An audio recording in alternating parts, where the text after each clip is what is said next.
Hartlike goeiemôre.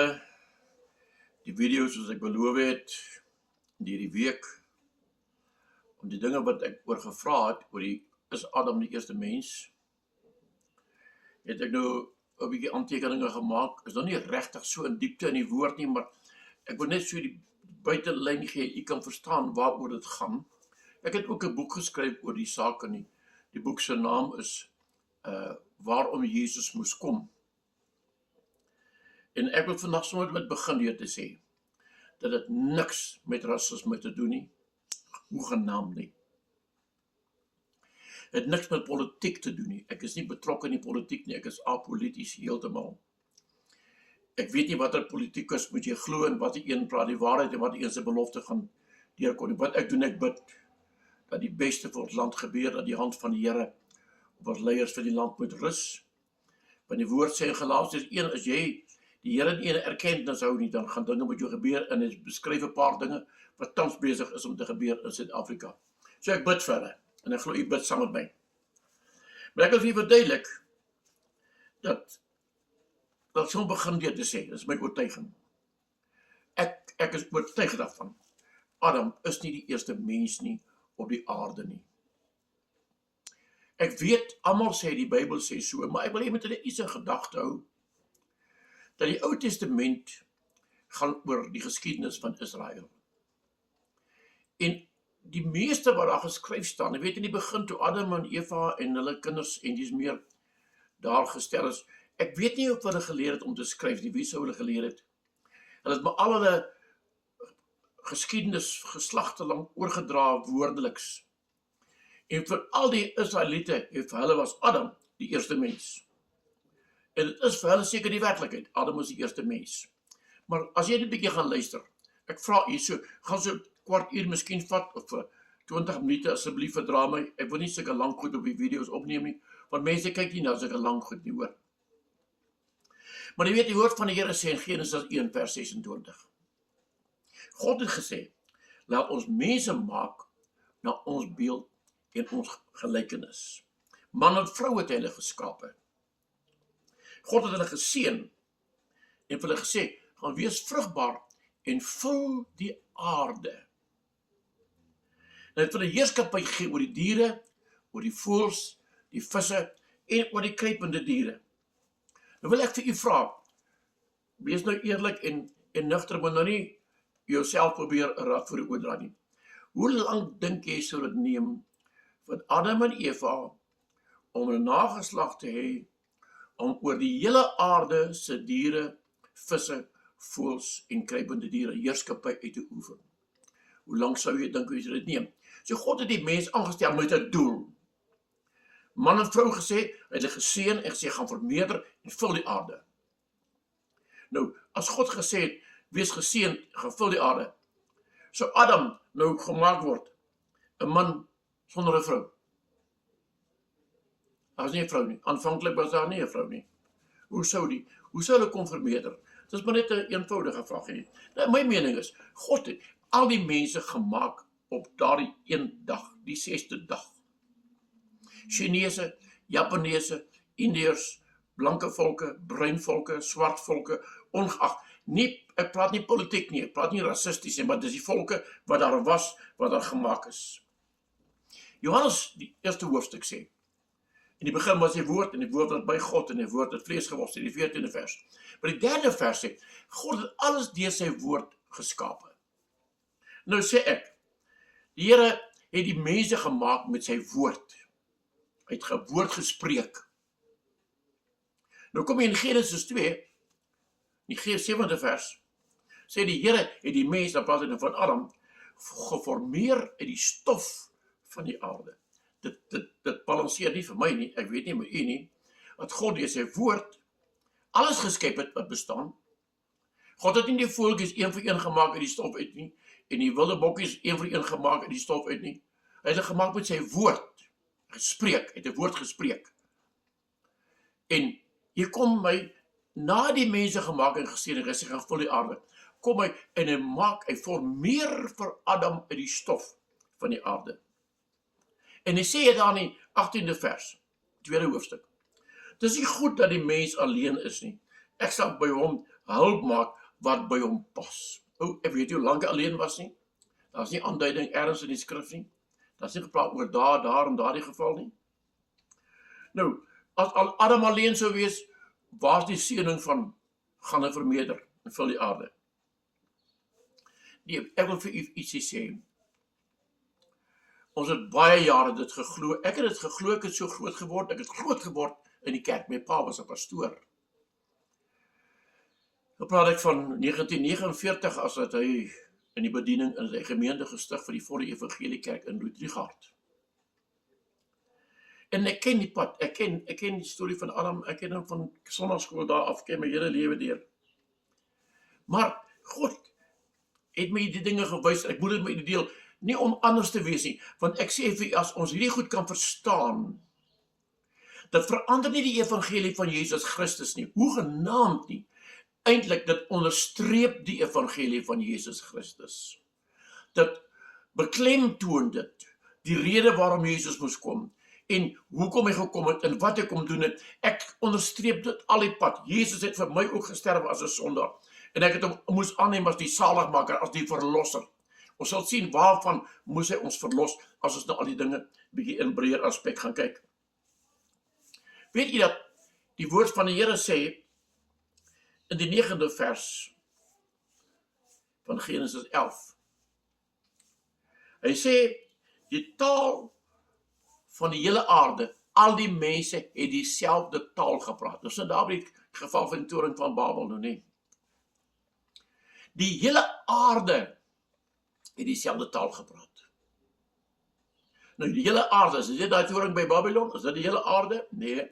Die hele aarde se mense het met mekaar kon kommunikeer met dieselfde taal. Maar die dag van die toring van Babel, sê die Here, het hy die hele aarde se taal verwar.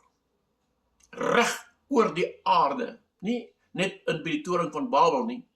Reg, gelees die woord van die Here in Genesis 11, jy sien, God het die hele aarde se taal verwar. Hy het 'n verwarring gebring oor die hele aarde in hulle taal. Dit is iets om te onthou, nee. Hou dit bietjie in jou geheue, hou dit maar daar. Maar nou maar dit, so kyk, na die mens geskape is, en die dinge wat hulle gedoen het, al die goed is, as verskriklik baie oor om dit te praat oor dit, maar ek gaan dit nie in een video kan praat nie. Maar net vir u sê, God het ook die engele wesens geskape.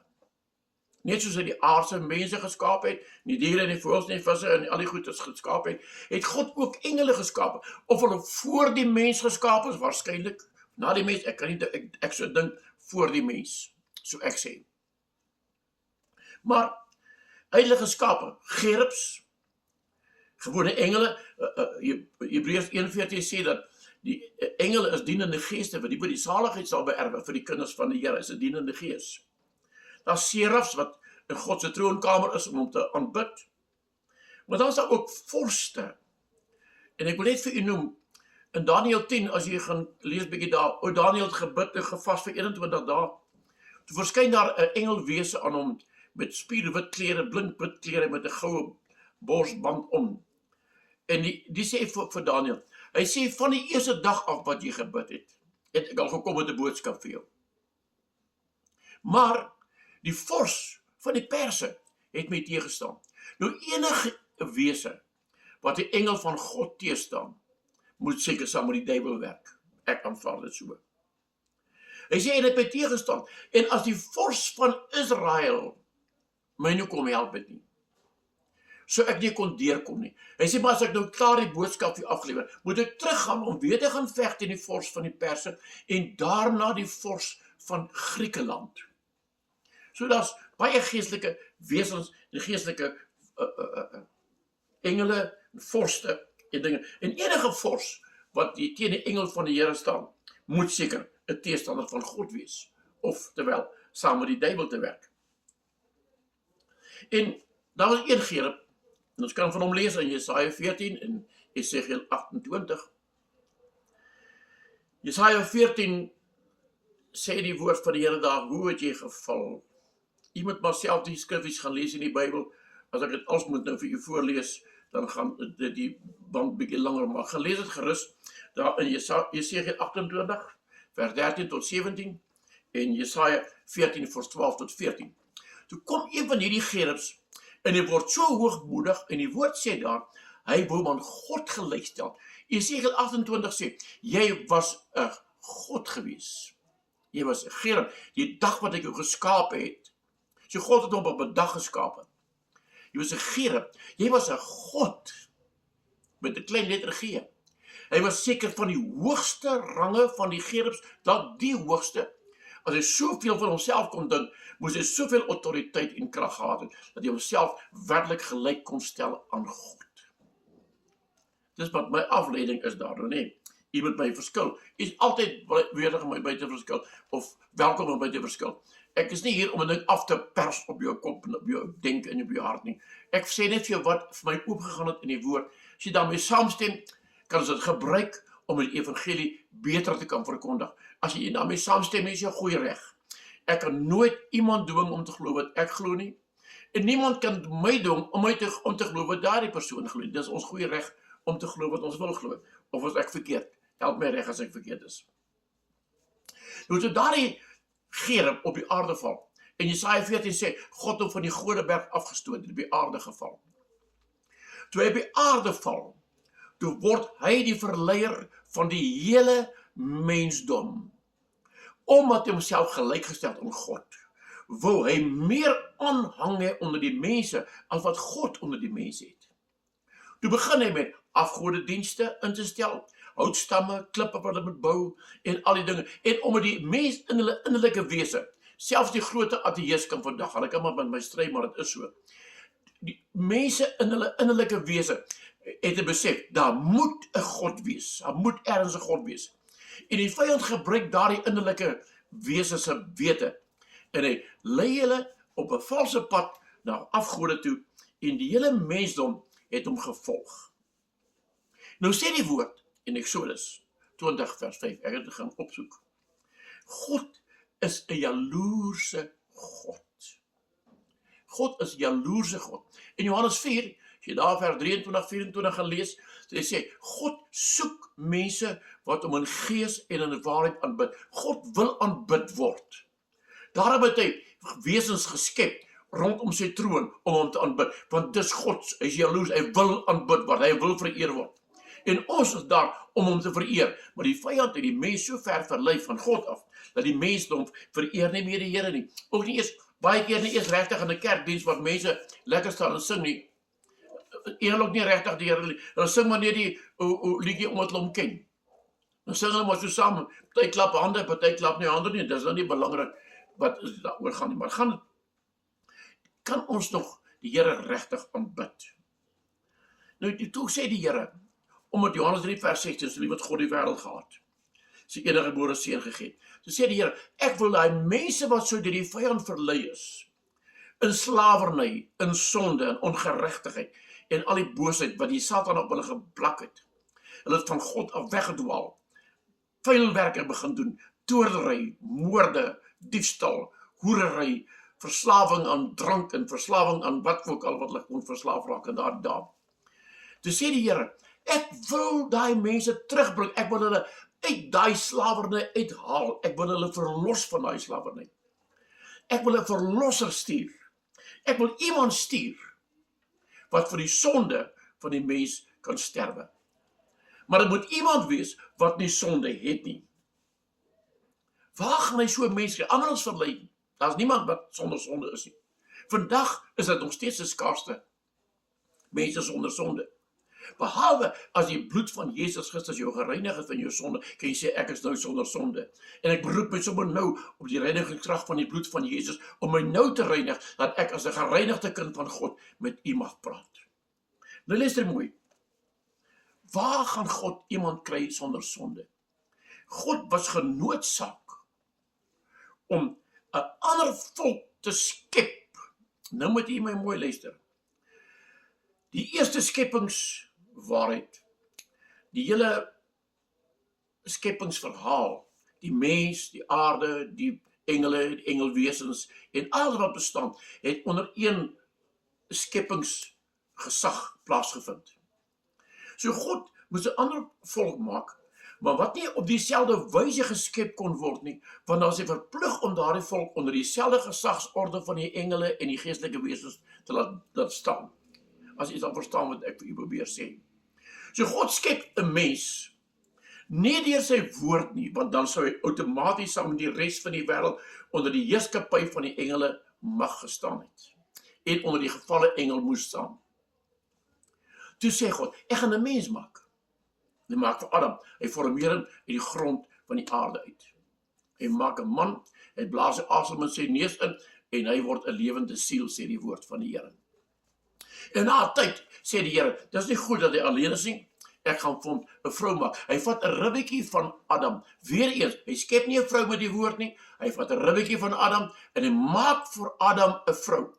Toevallig net om te noem, dat hy maak hulle manlik en vroulik, hulle kan seksueel verkeer. Die mense sê altyd, die boom van goed en kwaad, wat lief van eet nie. As hulle nie daarvan geëet het, sou nooit seksueel verkeer het nie. God sou mos nie 'n man maak en 'n vrou maak. Twee seksuele verskille, as hy nie 'n doel daarmee het nie. Dit is mos belaglik. Ek dink nie so nie. God maak 'n man, hy maak 'n vrou, met die doel om 'n nageslag te kan hê. Wat daar rondom die boom van goed en kwaad gebeur het, ons kan 'n ander dag oor dit praat. Maar wat ek net eers vir jou verder wil sê, ek gaan lees Lukas die 3de hoofstuk. Dan van vers 23 tot by vers 38. Die 38ste vers, die bron, die begin, die stamvader van Israel, sê Adam, die seun van God. Nou as jy gaan kyk in die Bybel in Lukas 3, gaan jy al die groot stamvaders, Adam, David, Goliat nie, David en Abraham en Isaac en Jakob, al daardie groot name, ek het hulle omkring in my Bybel, ek het nie my Bybel hier om het uit te lees nie. Maar net dat ek kan weet, God het sy volk geskep, sodat uit daardie volk uit iemand gebore sou word op die regte tyd. Nou sien ek in die woord, dat die Here het op die 10de van die 7de maand, dis na die volk uit Egipte uitgelei. God het hulle in Egipte in laat gaan, met die doel om die volk af te sonder, want hulle was besig om heeltemal te verbaster met al die ander volke wat daar was. Almal was daar die aarde, was nie net Israel nie hoor. Daar was ander miljoene mense op die aarde voor Israel gekom het. Baie ander volke. Waar dink jy, kom al die Babyloniërs en al daardie goed mense vandaan? Hulle was daar. God het hulle gemaak van die begin af. Maar weet jy, toe God hulle in Egipte land invat, om hulle daar af te sonder as 'n volk, en weet jy, toe hulle uittrek uit Egipte uit, sê die woord, was daar 600.000 man, vroue en kinders uitgesluit. As jy die vroue en kinders bytel, kan hulle miskien 3, 4, miskien 5 miljoen, afhangend hoeveel kinders daar was. Ek kan nie sê nie, daar is nie 'n aanduiding in die woord nie. Maar dit is groot dinge daardie om te dink, wat God vat daai mense, en hy stuur 'n hongersnood in die land, sodat hulle uiteindelik in Egipte land, hulle verkoop vir Josef aan mense, slawehandelaars, stuur op Egipte land toe, sodat hy uiteindelik vir sy pa en sy broers almal in Egipte land kan kry, en daar word hulle 'n volk van 600.000 man toe hulle uitstap uit Egipte uit. Nou mense, dis 'n redelike groot volk, dis nou nie 'n land soos Suid-Afrika wat hier 80 miljoen is nie, maar 600.000 man. Om daai 600.000 man in een nag deur daardie Rooi See te kry, is die groot openbaring van God se krag. Daar was 'n generaal van die Amerikaanse weermag wat eendag statistiek vrygestel het, ek kan nou nie presies alles onthou nie, waarin hy sê, om 600.000 man, vroue en vrouens en kinders, in een nag deur die Rooi See te kry, moes daardie Rooi See 'n sekere hoeveelheid kilometers die pad gewees het, breed gewees het, om al daardie, sê maar daar's 5 miljoen, om al daardie 5 miljoen mense te voet, die Rooi See te kan kry, op droë grond, gaan dit 'n pad wees van 'n paar kilometer breed, ek kan nie presies onthou, ek wil nou nie valse syfers vir u kwoteer nie. En toe die Egiptenare dit volg, val hulle vas in die modder. Die eerste openbaring vir die wêreld, vir die hele volk, vir Egipte en die res van die wêreld. Hierdie is 'n God wat wonders kan doen. Hierdie volk is iets besonders. En weet jy, toe hulle uitkom daar, met tyd, het al baie dinge gebeur, ek kan nou nie alles vandag sê nie, maar baie dinge gebeur. Toe daar uiteindelik het Moses toe nou begin, het God met hom gepraat op die berg, en die gebooie gekry, die 10 gebooie, en het die wet van Moses ingestel. En in die wet van Moses was daar 'n wet ingestel. Op die 10de van die 7de maand moes die hoëpriester 'n bul slag, sy bloed offer aan die Here om homself te reinig sodat hy in die allerheiligste kan ingaan. Sy 2 bokke vat, 1 bok moet hy in die woestyn instuur, na Azazel instuur. Hy moet sy hand op die bok lê, die sonde van die volk op daai bok laai dat hy in die woestyn ingaan. En die ander bok moet hy slag en hy moet 7 druppels van die bloed op die versoendeksel drup en 7 druppels op die grond voor die ark. En in daardie oomblik het God die hele volk gereinig van hulle sonde. Mense, ek vir u sê, daar's 'n paar dinge oor Noag wat ek ook graag u sal sê, maar op 'n volgende geleentheid. Daar's dinge wat gebeur het wat ons nie regtig reg verstaan nie. En wat baie keer kan lei tot ongeweldige dwalinge, dat ons heeltemal die pad misloop. Mense, die Here stuur daardie volk vir 40 jaar in die woestyn, totdat al die ongehoorsaames uitgesterf het.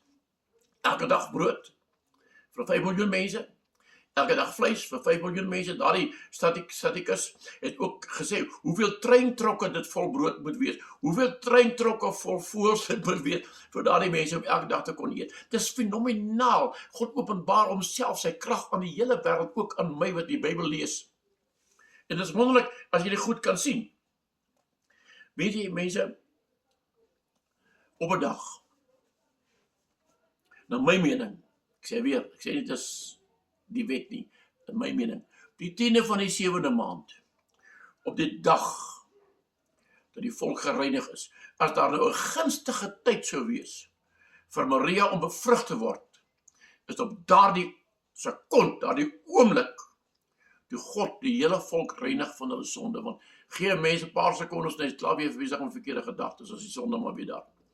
Maar die oomblik toe daardie 7 druppels bloed op die ark soos 'n versoendeksel val en God gereinig, die volk gereinig word, daardie oomblik is Maria bevrug deur 'n woord, deur die saad van die woord van God.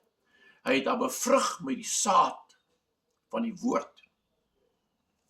En daardie vroukie het uiteindelik die geliefde seun Jesus Christus kon baar. En toe lewe hy, maar weet jy wat? Hy is nie met die bloed van 'n man gebore nie, maar daar was nie 'n menslike man byderhand om die bevrugting te doen nie. So hy het nie die bloed geërf van 'n vader nie. 'n Pa gee die bloed. So hy het nie 'n pa gehad soos 'n mens wat die bloed kon verskaf en die bloedgroep kon verskaf en die bloedlynvloeke en die bloedlyn siektes en al die goed wat daarmee saam. Dis 'n ander onderwerp wat 'n mens ander dag oor kan praat. So hy was rein van geboorte af. Nou sê die woord van die Here, hy het 30 jaar oud geword voor hy gedoop is. Hy was 'n mens net soos ons, sê die woord, maar sonder sonde. Hoekom moet jy dan gaan gedoop word as jy nie sonde het nie? Die doop van Jesus kom daar neer.